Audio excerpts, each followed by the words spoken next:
Sir வணக்கம். அது வாங்க. வணக்கங்க. எப்படி இருக்கீங்க சார்? நல்லா இருக்கேன், நல்லா இருக்கேன், நல்லா இருக்கேன். Super sir, super. Sir Annamalai வந்து இப்ப பாஜகவுல இருந்து வெளியேறியிருக்காரு. நீங்களும் அந்த அண்ணாமலை அன்பு கூட்டத்துல ஒரு மாநில தலைவரா பொறுப்புல இருந்திருந்திருக்கீங்க. ஆமா, ஆமா, ஆ, ஆமா. அந்த பொறுப்புல இருந்து இப்ப அந்த விலகலுக்கும் எதுவும் தொடர்பு இருக்கா சார்? பொறுப்புல இருந்து விலகல. அதாவது என்ன விஷயம்னு கேட்டீங்கன்னா, ஓகே, தலைவர் வந்து கொஞ்சம் நாள் பொறுத்துருங்க. ஓகே, அரசியல் இயக்கம் நடத்துறதுங்கிறது சாதாரண விஷயம் கிடையாது. கொஞ்சம் பொறுமையா இருப்போம். ஓகே. அந்த அந்த அண்ணாமலை அன்பு கூட்டத்தை நம்ம வேகப்படுத்த வேண்டாம்னு சொன்னாங்க. அதனால விலகிறோம். ஓ! சரி, சரி, சரி, சரிங்க வேற. சார். நாம அது அண்ணாமலை அவங்களுடைய தீவிர ஆதரவாளர். அதுல மாத்து கருத்து இல்ல. ஓகே. இப்ப கட்சியில இருந்து விலகியிருக்காரு சார். அடுத்த கட்ட நடவடிக்கை அடுத்து என்ன சார் இருக்கும்?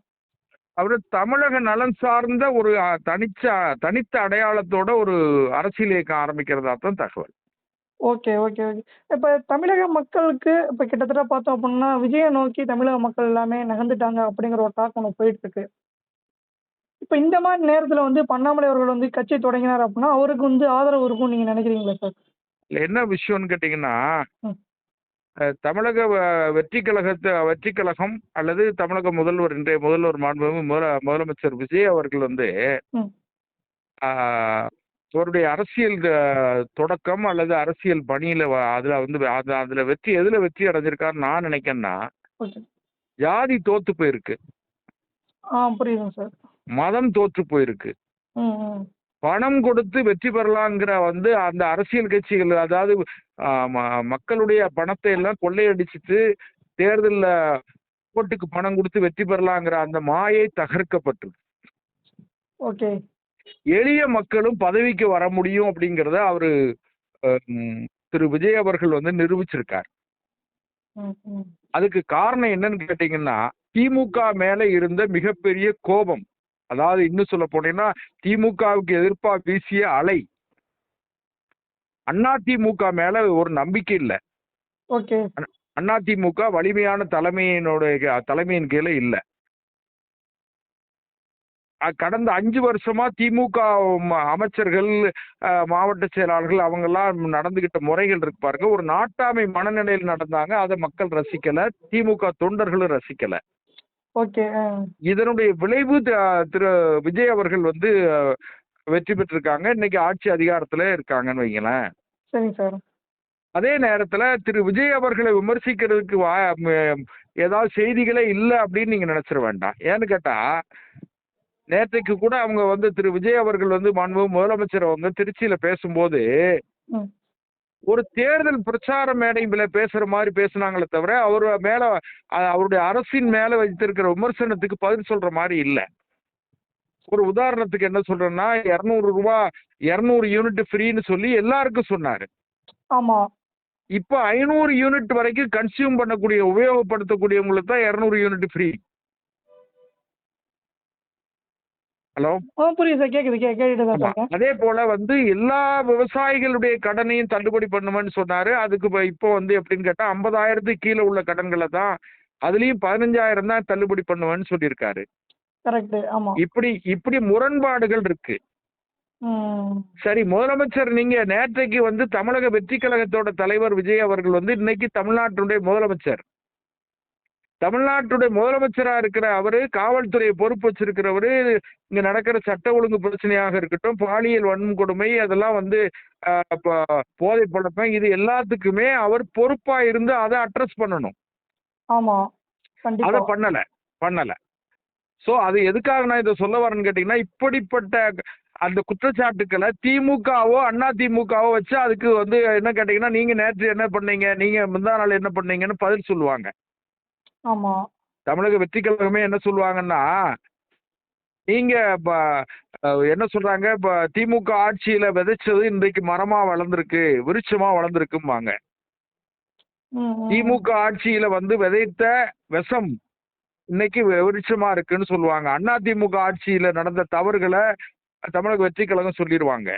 ஆனா இப்போ திரு விஜய் அவர்களை விமர்சிக்கிறதுக்கு தகுதியானவர், ஒரு படித்தவர், ஒரு ஒரு ஒரு குற்றச்சாட்டுகளுக்கு ஆளாகிற ஒருத்தர் தேவைன்னு மக்கள் எதிர்பார்க்காங்க.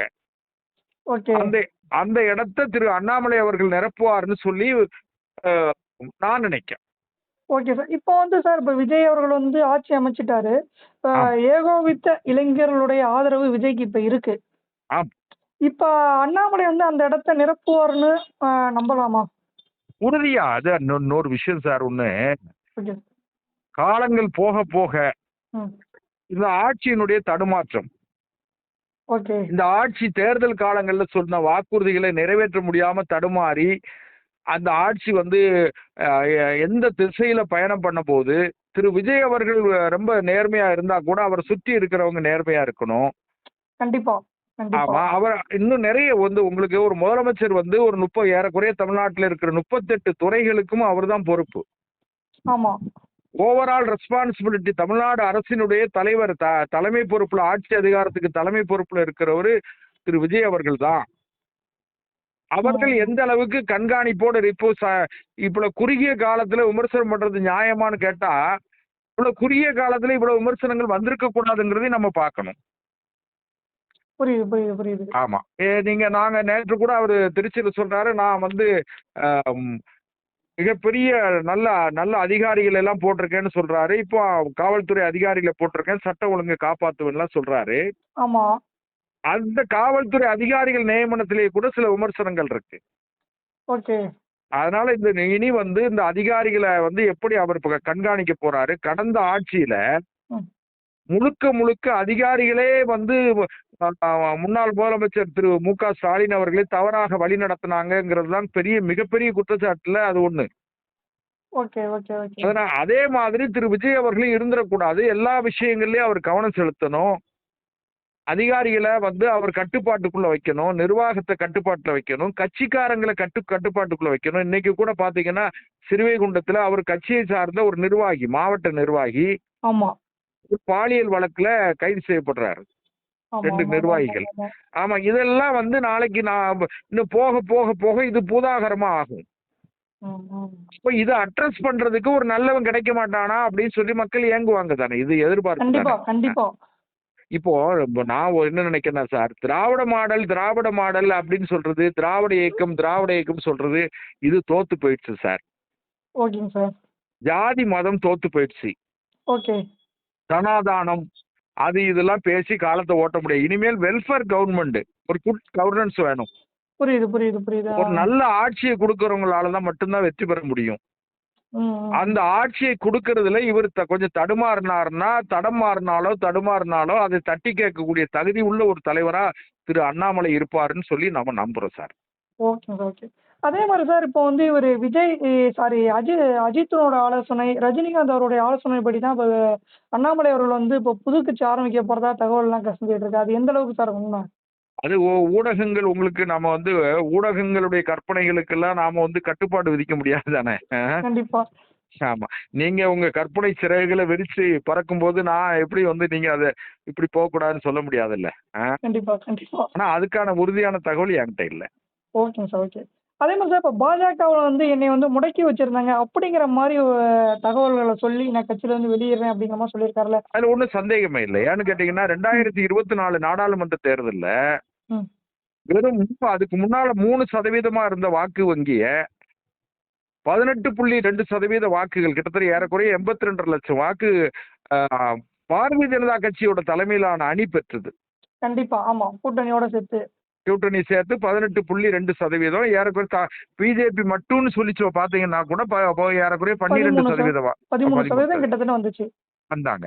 அப்படி இருக்கும்போது நீக்கிட்டு அது எதுக்காகன்னு கேட்டீங்கன்னா, அதிமுகவோட கூட்டணி வைக்கிறதுக்காக தன்னுடைய சொந்த கட்சி தலைவரை நீக்கிட்டு வேற ஒருத்தரை போடுறாருங்கும் போது, அதுவும் தேர்தல் யுத்தகால நெருக்கடியில, ஒரு தேர்தல் நெருக்கடியில அந்த கட்சி தலைவரை அண்ணாமலை அவர்களை மாத்தினது பாரதிய ஜனதா கட்சி செய்த மிகப்பெரிய வரலாற்று பிழை. அதனுடைய விளைவுதான் இன்னைக்கு பாரதிய ஜனதா 2.9% வாக்கு 3%க்கு கீழே போயிடுச்சு. அதுதான் காரணம். நம்ம பொதுவாவே சொல்றது என்னன்னா சார், அரசியல் சாணக்கியன் அப்படின்னு சொல்லி அமித்ஷாவை சொல்லுவாங்க. ஆனா அவருடைய கணக்கு இப்ப தமிழக பாஜக அரசியலையும் சரி, ஒட்டுமொத்த தமிழக தேர்தலையுமே அவருடைய கணக்கு அப்படிங்கிறது தப்பாயிருச்சு, நம்ம இதுல எடுத்துக்கலாமா? நிச்சயமா. நான் அதுல என்ன விஷயம்னு கேட்டீங்கன்னா, பொதுவாவே அகில இந்திய கட்சிகள் வந்து கட்சிகளுடைய அந்த போக்கு இருக்கு பாருங்க. ஆமா. ஆதிக்க மனப்பாங்கு உள்ள இதுதான். ஏன்னு கேட்டா மாநில தலைவர்கள் ஒரு சுயமா முடிவெடுக்க முடியாது ஒண்ணு. கண்டிப்பா. பாரதிய ஜனதா கட்சியை பொறுத்த வரைக்கும் தமிழிசை அம்மா வந்து அவங்க கவர்னரா இருந்தவங்க. இதுவரை 7 தேர்தல்ல நின்றுருக்காங்க. எல்லா தேர்தலையும் தோற்றிருக்காங்க. ஆமா. அதே மாதிரி திரு எல்முருகன் வந்து மத்திய அமைச்சராகவும் இருக்காரு. மறுபடியும் மாநிலத்திலையும் அவர் வந்து ஏன் சட்டமன்றத்துக்கு தேர்தலுக்கு நிக்கணும்? கரெக்ட். ஆமா. நாடாளுமன்றத்துக்கு நிக்கிறாரு, சட்டமன்றத்துக்கு நிக்கிறாரு, தோக்குறாங்க. இப்போ வந்து இது மறுபடியும் அவங்களுக்கே வாய்ப்பு கொடுக்குறீங்கன்னு வச்சுக்கிடுங்க. அது வந்து தொண்டர்கள் மத்தியிலையும் சலிப்பு வரும், மக்கள் மத்தியிலையும் சலிப்பு வரும்.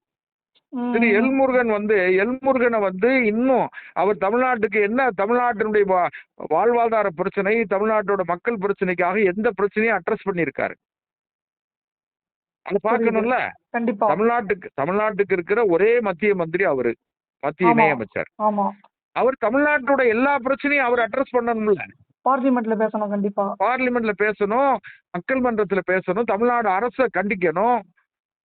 ஆமா. இது எல்லாமே வந்து பாரதிய ஜனதா கட்சியை பாதாளத்துக்கு கொண்டு போயிடுச்சு. இன்னொரு செய்தி என்ன சார், இன்னும் வந்து திரு அண்ணாமலை அவர்களே தமிழ்நாடு பாரதிய ஜனதா கட்சி தலைவரா வாராருன்னு வச்சுக்கிடுங்க. அவராலேயே மறுபடியும் இந்த பாரதிய ஜனதா கட்சியை மறுபடியும் பழைய இடத்துக்கு கொண்டு வந்துட பண்ண முடியாது. எதனால சார் அது?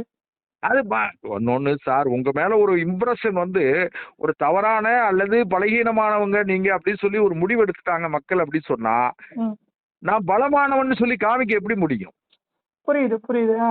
அதுக்கான காலமோ அவகாசமோ இல்ல. 2029 பார்லிமெண்ட் எலெக்ஷன் வரும். பார்லிமெண்டோட சேர்த்து அசம்பிளிக்கும் தேர்தல் வர்றதுக்கு வாய்ப்பு இருக்கு. கண்டிப்பா. ஆமா. ஏன்னா one nation one election bill அவங்க பாஸ் பண்ணிடுவாங்க. டீலிமிட்டேஷன் பில் பாஸ் ஆயிரும். ஆமா. ஏன்னு கேட்டீங்கன்னா மேற்கு வங்காளத்துல திரிணாமுல் காங்கிரஸ் பலகீனம் ஆயிடுச்சு, இங்க திமுக பலகீனம் ஆயிட்டாங்க. ஆமா. அதனால வந்து என்ன கேட்டீங்கன்னா அது எப்படி பாஸ் ஆகுங்கிறதுல நம்ம வெளிப்படையா இப்ப பேச முடியலன்னு வைங்களேன். நிச்சயமா எப்படி இருக்கும் தெரியாது இந்த இடத்துல. இல்ல டிவிகேக்கு வந்து பார்லிமெண்ட்ல ரெப்ரசன்டேஷன் இல்ல. இப்ப அடுத்து வரக்கூடிய தேர்தல்ல மேபி ஒருவேளை இந்த மாநிலங்களவையில ஜெயிச்சிட்டாங்க அப்படிங்கிற பட்சத்துல மாநிலங்களவையில ஜெயிச்சாலுமே ஒரு இடம் தானே வரும். கரெக்ட். ஆமா. அதனால அது ஒரு பெரிய இம்பாக்ட உண்டு பண்ணாங்க. ஆமா. அதனால திரு அண்ணாமலை அவர்களுடைய வரவு வந்து படித்தவர்கள் அல்லது தாவேக்காவுக்கு, நீங்க இன்னொரு கோணத்துல பாத்தீங்கன்னா தமிழக வெற்றி கழகத்துக்கு 1,73,00,000 வாக்குகள் போட்டிருக்காங்க. ஆனா பதிவான வாக்குகள்ல வாங்கினது வந்து 4.5 கோடி வாக்குகள்ல 1.25 கோடி வாங்கியிருக்காங்க. 2.25 கோடி வாக்குகள் அவங்களுக்கு எதிரா இருக்கு. புரியுது. அந்த வாக்குகள்ல வந்து இன்னும் எதிர்காலத்துல அது எப்படி இருக்கும், அவங்க எப்படிப்பட்ட எதிர்பார்ப்போட கூடிய ஒரு தலைவர் வேணும்ல. ஒரு நல்ல எதிர்பார்ப்புகளோட கூடிய ஒரு அறிவார்ந்த ஒரு யோக்கியமான தலைவர் வேணும்னு சொன்னா அந்த இடத்த வந்து திரு அண்ணாமலை அவர்கள் இட்டு நிரப்பக்கூடிய சக்தி அண்ணாமலைக்கு இருக்கிறதா நான் நினைக்கிறேன் சார். Okay sir. உங்களுடைய பல கருத்துகள் நம்ம நேயர்களோட பயந்துட்டீங்க சார். ரொம்பவே நன்றிங்க சார். நன்றிங்க சார். வணக்கம்.